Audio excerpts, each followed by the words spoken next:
मगर जो आपने जातिवाद की बात की, तो वास्तव में जातिवाद यूपी में तो टूटा है।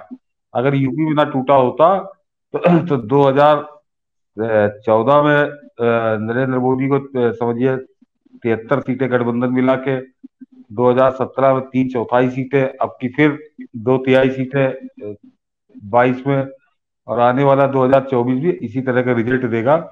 तो एक बड़े बड़ा तबका है जो इससे बाहर आ चुका है। और सबसे खास बात यह मनीष जी की ये जो पूरा जातिवाद का जंजाल है, हम लोग भी पढ़ते थे तो ये कायदे से खत्म हो चुका था, 90 आते आते खत्म हो चुका था।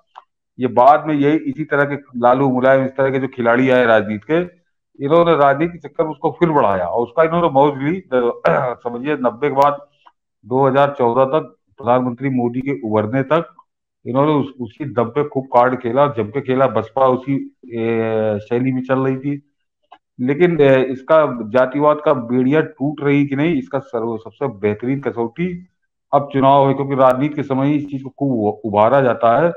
तो उत्तर प्रदेश कम से कम 4 चुनावों से तो ये संदेश दे रहा है कि वो इस जहर से उबर उबर चुका है। भाई एक एक चुनाव होता, 2 चुनाव होता तो मैं कहता हो सकता अपवाद हो, लेकिन लगातार 4 चुनावों से। और उसका जो सबसे चरम था वो 2019 का चुनाव था मनीष जी, जिसमें दोनों जातिवादी पार्टियां, बड़ी जातिवादी पार्टियां, उनके वो गठबंधन बना के मैदान में उतरी थी, लेकिन वो चल नहीं पाया उनका, वो भी तब भी वो बुरी तरह से फेल रही।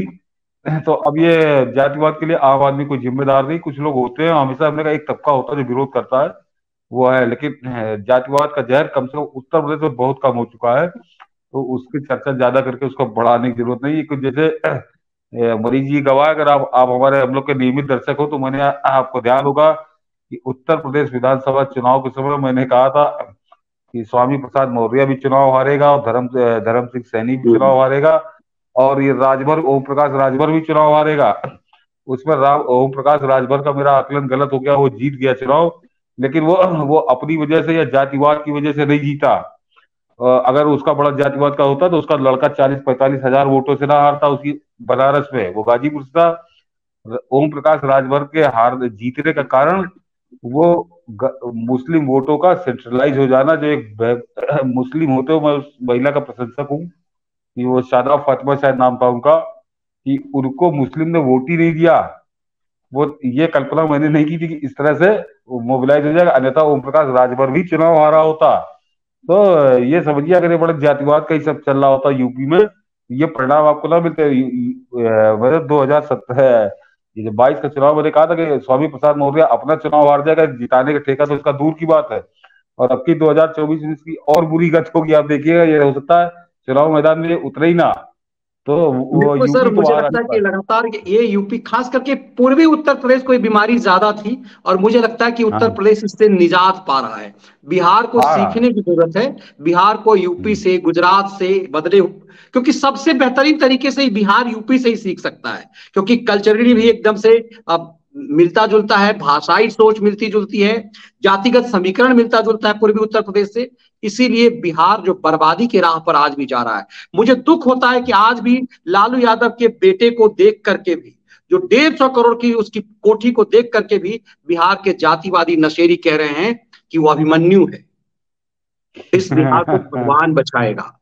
मैं देख रहा हूं उनके जातिवादी नशेरी ये नहीं देख रहे कि 9वीं फेल, 5वीं फेल बिहार के, जिसका बाप और मां दोनों डिप्टी से जो सीएम रहा हो, दुर्भाग्य बहुत कम लोग ऐसे होंगे धरती पर जिसके माँ बाप दोनों इतने बड़े पद पर रहे हों सालों, और उसका बच्चा मैट्रिक पास नहीं करने की हैसियत नहीं रखता हो।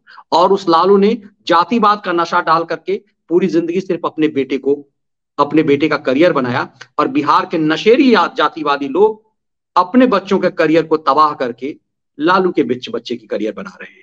और मैं जो कह रहा था, ये दौर उत्तर प्रदेश में था, जातिवादी नशा था, इसे सतीश जी भी स्वीकार करते हैं, लेकिन योगी ने वो काम कर दिया कि जातिवाद का नशा खत्म कर दिया।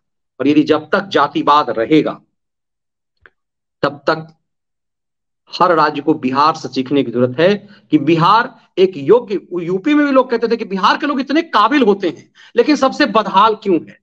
एक जातिवाद का जो नशा है वो बिहार को बर्बाद कर रहा है, और जब जितना जल्दी बिहार इससे निवृत्त हो जाए उतना बेहतर है।